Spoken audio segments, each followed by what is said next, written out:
everyone, my name is Daniel Ferguson, and this is a PC I built out of parts I found on the side of the road. True story, here's a picture of the condition I found them in. I found a H61 motherboard in working condition, a second generation dual core Pentium with no hyperthreading, as well as 8 gigs of DDR3 1333. There was no boot drive, no SSD, no hard drive. It looked like it had been ripped out of the case, as well as the 5¼ inch bays, whatever those used to be, as well as the power supply. So a third of the system was gone. But this is not the condition I found it in, so what has changed? The first thing that changed is I got rid of this Pentium. Took it out, replaced it with a Core i5-3570K. Why did I go with a K series CPU when it's not an overclocking supported motherboard? Because it was really affordable. It was £10 for a Core i5-3570K. That's pretty good. It would make no sense to put an i7 in here, and the i7s still go for over £40, which is really expensive considering they're not that fast. But an i5-3570K, no slouch. It hasn't got hyperthreading, but big deal. Still 4 cores, 3.4 to 3.8 gigahertz. Not bad. Second thing I did was I replaced that RAM.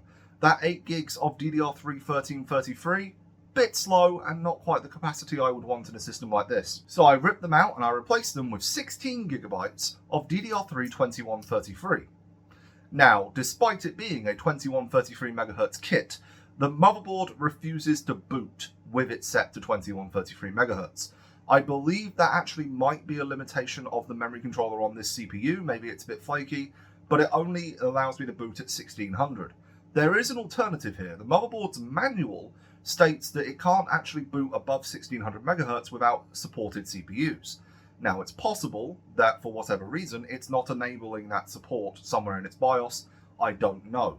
But that means that I am limited to 1600 MHz RAM despite having a 2133 MHz kit. Luckily, as it happens, the kit that I bought has a second XMP profile, allowing it to boot in 1600 MHz with tighter timings. So instead of 11 milliseconds of cache latency, it's now 9, which is pretty fast for DDR3. And the third all-important thing that I changed was I got rid of the stock aluminium cooler. I replaced it with a slightly older copper cord Intel stock cooler from the LGA 775 days. And yes, I did have to mod that cooler to fit an LGA 1150 socket because the mounting holes didn't line up, but nothing a few screws couldn't fix. So that's the important stuff that I changed. The other stuff, that's not that important. The case, it's an old HP case that I found ages ago. It doesn't really matter what was in it before, doesn't really matter what's in it now. Power supply is a Thermaltake 500 watt unit, which is not going to be fast enough for what we're going to be doing later in this video. And the graphics card, for the moment anyway, is an old 8600 GTS. Yeah, it's got half a gig of VRAM. It has HDMI 1.1, doesn't support audio over HDMI, can't go above 1080p 60 Hz. It's not exactly the fastest graphics card ever, but surprisingly, it's actually still quite capable. And the SSD is just a 240 gig drive that I found lying around. But what am I actually going to do with this system today? Well, I'm going to do something really stupid. Since I found this PC on the side of the road, and since I have spent next to nothing getting it back into this condition, other than the CPU and the RAM, I actually didn't have to buy anything else new, I had these parts on hand, I figured I want to find out, how fast is this CPU? Actually, how capable is this CPU in today's gaming and today's workloads? Unfortunately, because I only have a 240 gig drive and this doesn't have NVMe support and I really cannot be bothered to figure out a way to get my games drives to work in this system, we will not be doing proper gaming tests. I will be testing a very limited suite of games. Crysis, that's Crysis 1, Dead Space 2, Dead Space 3 and Dragon Age Inquisition. Why will I be testing those games? Well, because Can It Run Crysis is just a meme. Dead Space 2 and 3 are the games that pretty much forced me to get into PC gaming, and Dragon Age Inquisition was the game that forced me to finally upgrade my PC. There are stories to tell about that, but I will tell them later. At the moment, I need to tear my 2080 Ti out of my gaming rig and shove it in here, which also means I need to tear my power supply out of there. I don't want to do that, so instead I'm going to do something incredibly stupid. Like I said, this is going to be stupid. Here is my Founders Edition RTX 2080 Ti with an aftermarket cooler from EVGA because the original Vapor Chamber died. This is a very expensive graphics card, or at least it used to be. It's getting on 7 years old now. I really need to upgrade. And I'm going to put it in here. And I'm going to put this system next to my gaming rig. And I'm going to use the power cables from my gaming rig to power this card. Because this card has a modified V-BIOS, which allows it to draw up to 400 watts. This cooler can't handle that, so I usually limit it to 300. But this power supply only supports 200 watts on the 12-volt rail. That's not enough. And I'm pretty sure if I tried to pull 200 watts out of this thing, it would die because it's over 12 years old. So I am going to hotwire this system to run off of my main system because I don't have a spare 1000-watt power supply and I don't want to pull that one out of my system. This isn't going to go well, is it? It actually doesn't look that ridiculous once you get it in there, but I'm not putting a side panel on because this case has no airflow, and as I said, that's a modified V-BIOS card. It runs hot. I'm not letting it even chance dying on me. I can't afford to replace it. Anyway, let's wire it up, let's get this camera in position, and let's see what happens when I try and run a 2080 Ti off of a 3rd Gen i5. This is a terrible idea. Why am I doing this? Oh yeah, right, because I said I would. Damn it! I shouldn't make promises. Well, you'll have to forgive the angle and the terrible microphone quality from here on out. It's actually a bit of a mess in my flat right now, and I can't find the tripod mount for my camera. Or phone. Should just say phone. Hardly anyone has a dedicated camera for YouTube these days.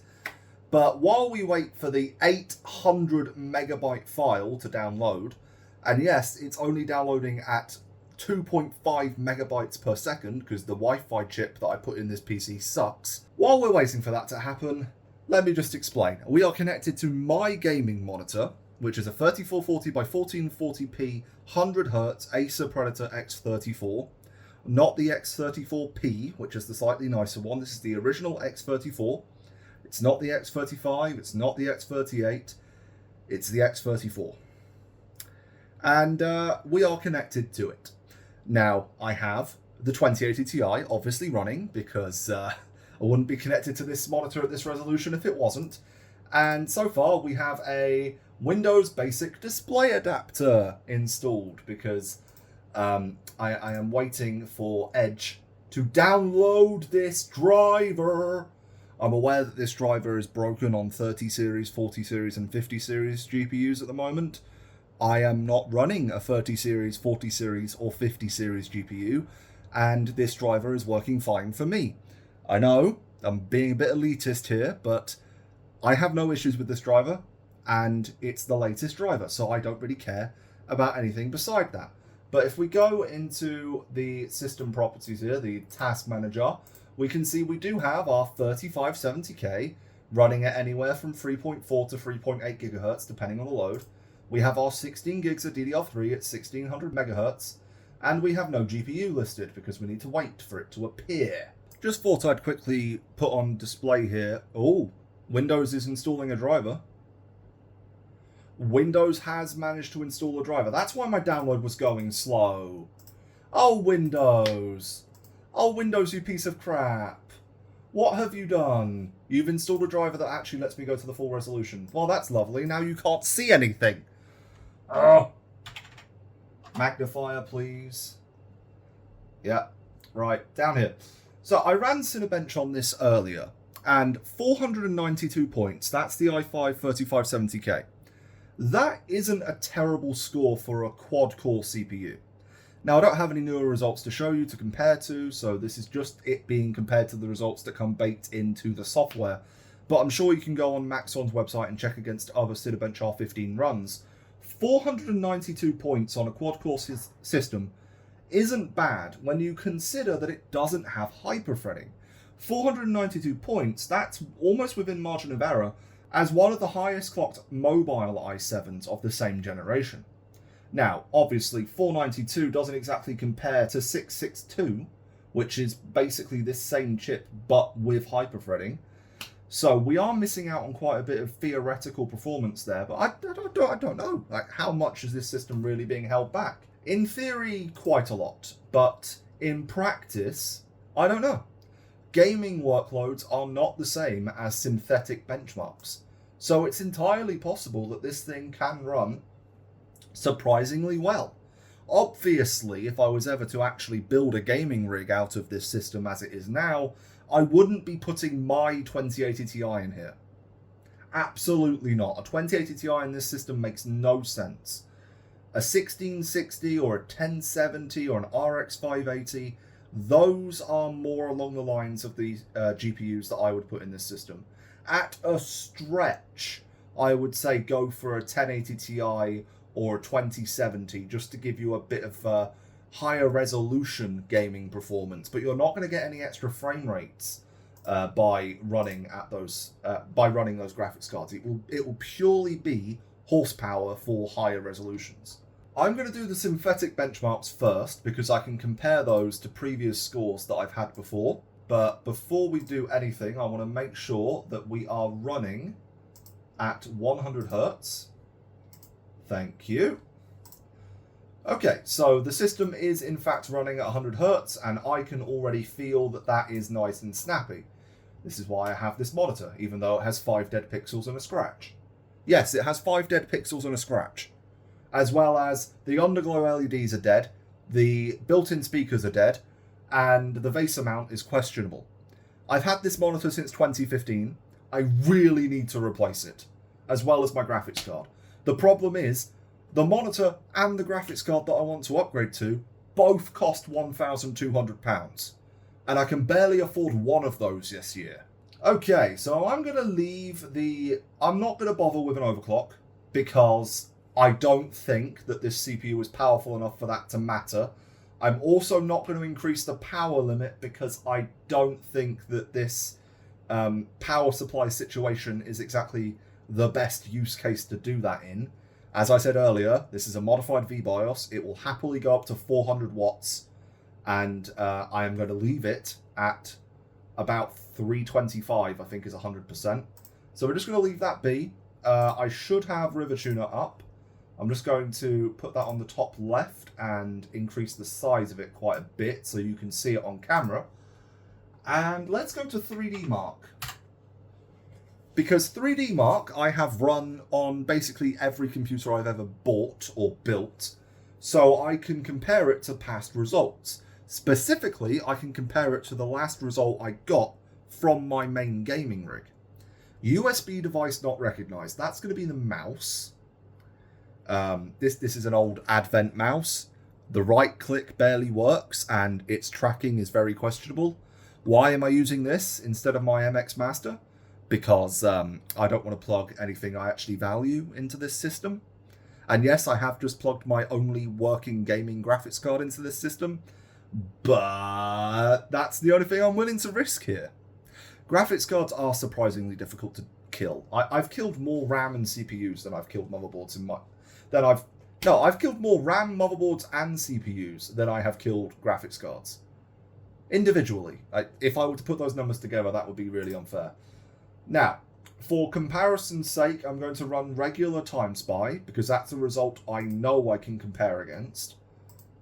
And then I will run TimeSpy Extreme just for comparing that, I guess. But what we're interested in here is to see how high the CPU usage goes and how high the GPU usage goes. Ideally, we should be seeing 100% on the GPU and a much lower percentage on the CPU. But if the CPU is holding us back, the GPU might say 73 or 85%, and the CPU is probably going to say 40 to 50%.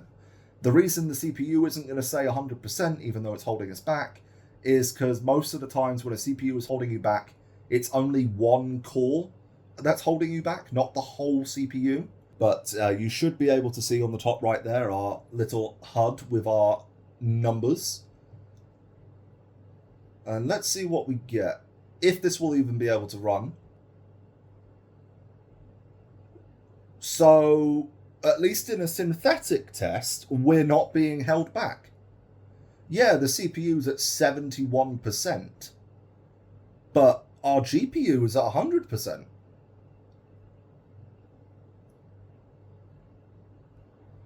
Yeah, I won't be able to tell until I get into the gaming, but if it turns out that it takes a CPU slightly slower than a 3rd gen i5 to actually bottleneck a 2080 Ti. Oh no, there we go. We are seeing bottlenecks now. The 2080 Ti dropped to 77% usage there. We are CPU limited. Okay. So a 3rd gen i5 3570K, which isn't overclocked, isn't enough to fully utilize a 2080 Ti. It's damn close though. A 2080 or 2070 actually might make the most sense in this system. I'd say 2070 super. A 2080 is just overkill. But if you want that ray tracing performance, yeah, 1st gen RT cores aren't exactly the best, but if you want something, you'd go with a 2080. Here comes that CPU performance.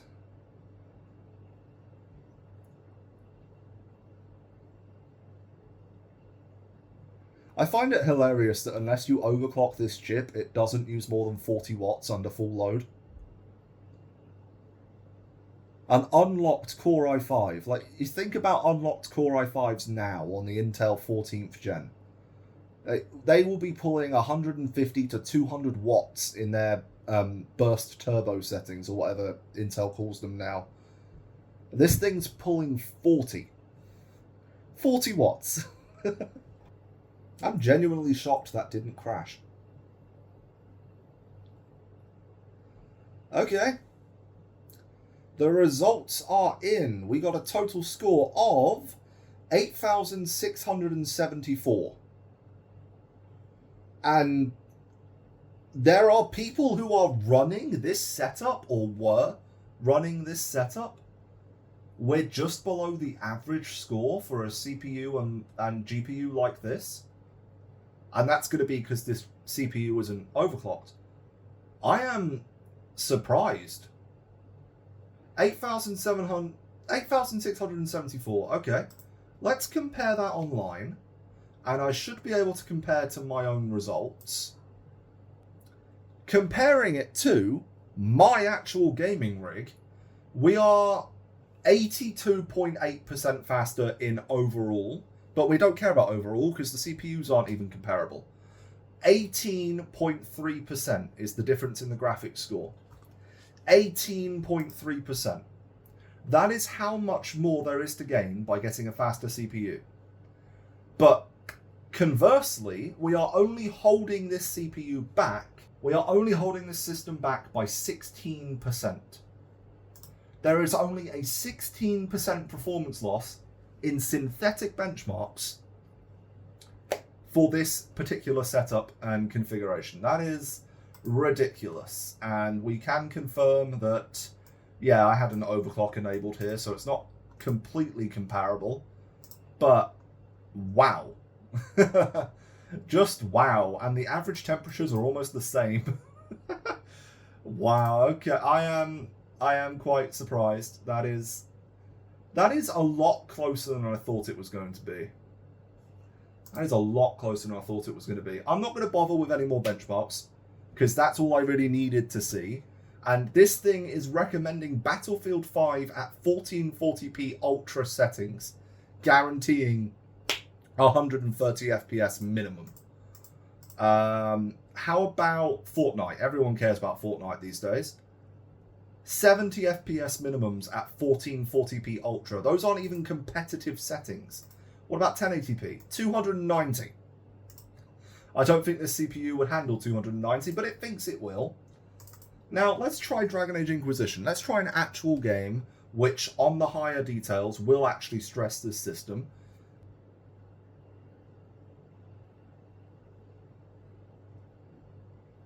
Okay, we're getting 170, 160 FPS. No, 180 FPS. And we're CPU limited on that. So the CPU can pull 180 FPS. This is not 1440p. You are lying. You are lying if you think that's 1440p. Come on. Okay, let me go borderless. Windowed full screen. There we go. See, I thought it looked weird. That's better. So, 3440 by 1440 low settings. 180 FPS. Wow. And this isn't exactly a light game on the CPU. This uses a fair amount of CPU when it gets into proper combat. But let's up the details. Let's give it something that you'd actually want to play at. So let's go with automatic settings. No. Let's just go ultra, but let's turn off... Is there no way to turn off motion blur? Oh, that's the worst type of video game. Honestly, I am quite surprised at how well this CPU is doing so far. Now, I'm not set up to test it against the games I've been playing recently, the Oblivion remaster or Expedition 33, but judging by how well it's doing in synthetics and how well it was running Dragon Age Inquisition a moment ago, I probably wouldn't be that bothered playing games on a system like this. Like, I would probably have to lower settings more than I'm used to, but the CPU really isn't holding me back as much as I thought it would. Okay. We are at ultra settings. The graphics card is pretty much pegged at 100%, and we're getting above 100 FPS, and the CPU is doing its job. This is very impressive, i5 3570K. I was not expecting you to run this well. I really wasn't. And the reason I wasn't is because when I was playing this game, and this is what I'm comparing it to in my brain, when I was first playing this game, I had an FX 6300 and a HD 7990. And I got maybe 60 FPS at 1080p Ultra. Maybe. And this is ultra-wide 1440p Ultra. And that's a real-time cutscene that's limited to 30 FPS. Can we skip this, please? Can we? Thank you. Yeah, cutscenes in this game are limited to 30 FPS. And that's a carryover from the console version of the game, where cutscenes have slightly higher fidelity graphics enabled, so they limit it to 30 FPS during those scenes. On PC, a 30 FPS limit in on PC, a 30 FPS limit in gaming is really stupid, even if it is only cutscenes. 30 FPS is a terrible idea, and we can thank another EA game for giving me that opinion. Original Dead Space, and Dead Space 2, and Dead Space 3, if you enable VSync, it limits you to half of your monitor's refresh rate. At the time, most people had a monitor that refreshed at 60 FPS, or 60 Hz. So that limited you to 30 FPS, with VSync turned on. Oh, hello Dead Space 2. Hello Dead Space 2. I am not able to connect to EA servers. Yeah, because they turned them off. Ah, now the game actually feels responsive. Okay, 300 FPS in the menu. That's not really fair. Let's just continue from where I made my save testing this system before. 700 frames per second when loading. Yeah! Wow. Okay, 160 FPS looking at the wall. Okay. Oh, yeah, the right click on this mouse is a bit iffy. 200 FPS. Wow. So the CPU was holding me back. As we can see, the GPU is doing basically nothing. But 170 to 200 FPS. That's good. That's impressive. Wow. There's nothing else I can say. I'm 250 now that all the lighting effects have been disabled. 130 now that we have some blood and gore on the screen. We're on the moon here, which is a pretty demanding section of the game. It's not the most demanding section of the game, but I'm not going to play it that far just to find out how much this how much the CPU usage is not holding me back anymore. What? Remember a moment ago where CPU usage was holding me back in Dead Space 2? Yeah, we're getting above 200 FPS with almost 100% GPU usage now. That's awesome.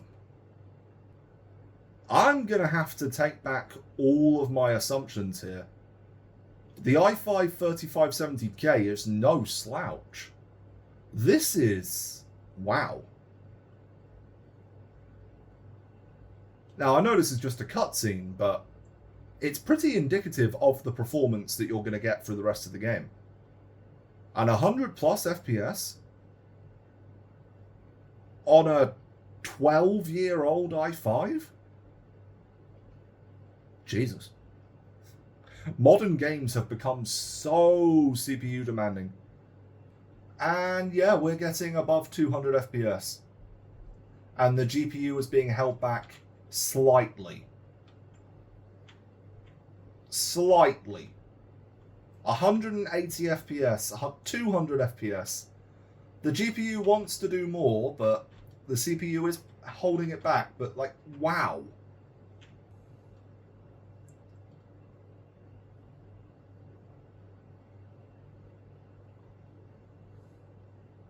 I do like the fact that Carver punching me in the face takes me down to half health, but then being blown up and thrown off the road doesn't. You don't lose any health for that guy blowing himself up in front of you. What is being pinged? Oh, it's an explosive. I haven't played this game in a while. Yeah, I don't have any issue. Oh my god, this mouse. I don't have any issue playing this game right now. Huh.